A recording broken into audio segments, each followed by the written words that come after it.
आजकल की पीढ़ी और पुरानी पीढ़ी में क्या अंतर है पता है आपको? आजकल की पीढ़ी डरती नहीं ना पाप से, न तुम्हारे नरक से, न तुम्हारे देवी देवताओं से, न कुछ से। ठीक है। और पहले का आदमी इन चीज़ों में इतना ग्रसित था, ब्राह्मण ने कब्जा कर रखा था पूरी दुनिया पे, पूरे हिंदुस्तान पे ब्राह्मणों का कब्जा था। समझ में आया ना? जैसी गुंडी घुमाते थे बिल्कुल वैसे ही घूमता था।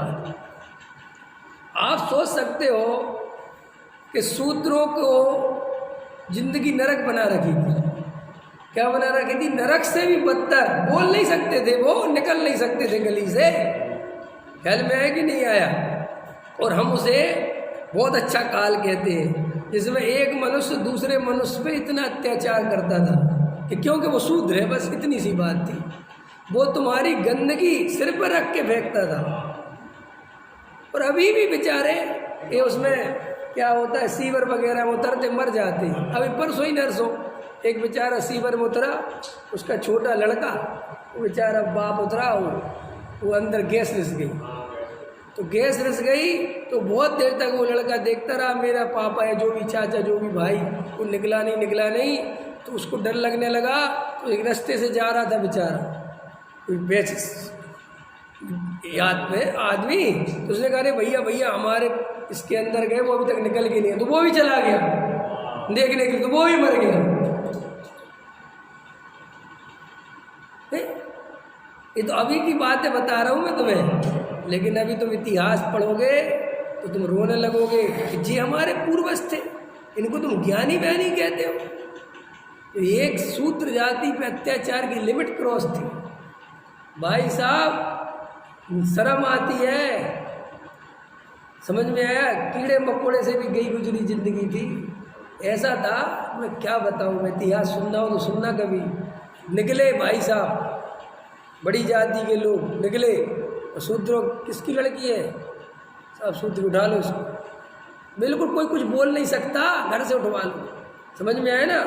और उसके साथ रेप करके उसको छोड़ दो। कोई कहने वाला नहीं, कोई सुनने वाला नहीं, कोई बचाने वाला नहीं, कोई ये तक नहीं कह सकता क्या हो रहा है। ये स्वरूप था। डरते थे बेचारे, डर के जी मरे। चप्पल नहीं पहन, वो सबको जगत को चप्पल बना के दे, लेकिन कोई चप्पल नहीं पहन सकता। तुम इसे कहते हो ये सब जगत का स्वरूप है। अब आज वे थोड़े से उभर गए तो लोगों को बड़ी तकलीफ होती है कि साहब ये आजकल सिर पे नाच नहीं चाहिए। इतिहास उठा के तो देखो जो दबा के रखा है।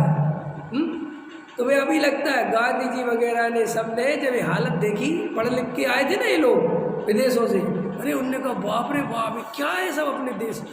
तब ये सब कानून बना है कि इनके साथ कोई गलत करेगा तो ये कानून। तब जाके कोई इतना रुका। और अभी भी गांव में चले जाओ, अभी भी मारते हैं, अभी भी घटनाएं निकल के आती हैं। जब चाय उठा के मार दिया, खत्म कर दिया। क्या क्यों? तू बोलेगा, निकल इधर ऐसे। तो पुराने लोग डरे हुए रहते थे। क्या थे? डरे थे, डरते थे। तो हर पाप पाप पाप पाप, और भैया पाप लगेगा। तो इतने डरे हुए होते थे कि वे कितना ही करना चाहें तो भी नहीं करते थे, क्योंकि उनको क्या लगता था? डर। तुम्हें धर्मात्मा हुए कि डरपोक हुए? पहले निर्णय बताओ, जल्दी बोलो।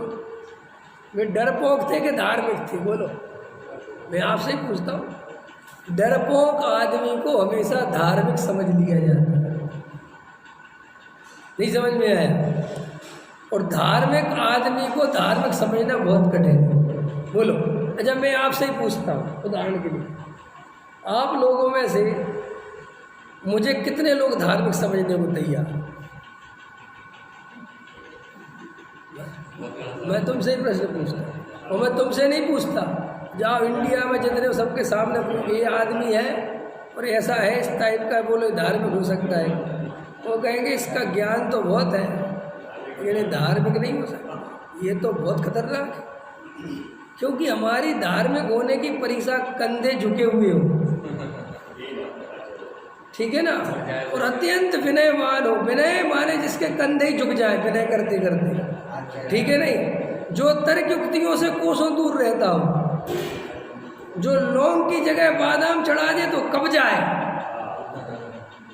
समझ गए ना। जो छोटी छोटी बातों का बहुत ध्यान रखता हो और हर आदमी से जय जिंदगी जय जिंदगी जय जिंदगी जय जिंदगी। क्या भैया भैया हम कुछ नहीं लेते, हम कुछ नहीं करते, हम ये नहीं करते, हम वो नहीं करते, बस अपन को लगता है ये आदमी धार्मिक है। मैं आपसे पूछता हूँ किस आधार से तुमने धार्मिक माना, क्या आधार है।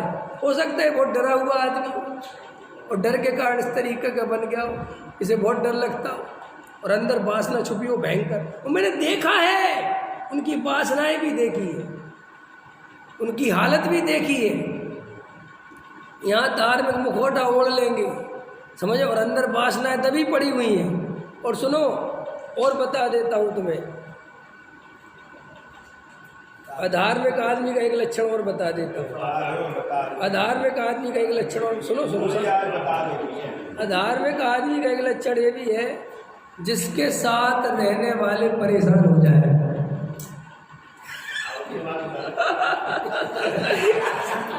ये परिभाषा मैं ही बता सकता हूँ तुम्हें। क्या है बता लगे पूरी बता दे। हाँ कल दूसरा कर लेना। ये कब पूरा खत्म हो जाएगा। सुनो तो, धार्मिक आदमी का एक लक्षण, अधार्मिक आदमी का एक लक्षण ये भी है कि जिसके साथ रहने वाले उससे तंग आ जाए। समझ लेना ये धार्मिक आदमी, भले ही वो कितना ही बड़ा क्रियाकांडी क्यों ना हो, जिसकी क्रियाकांड से पूरे घर के परेशान होने लगे, समझ लेना ये आदमी बिल्कुल ठीक नहीं है। अब आप कहोगे क्यों, आप पूछोगे क्यों, पूछोगे कि नहीं पूछोगे। लेकिन ये पूछने के लिए पहले जाओ देखो कि परेशान क्यों है, तब पता चलेगा। देखो भाई, धर्म इसका नाम नहीं है कि क्रियाएं पालो तुम और परेशान करो दूसरे को। ये धर्म नहीं हो सकता।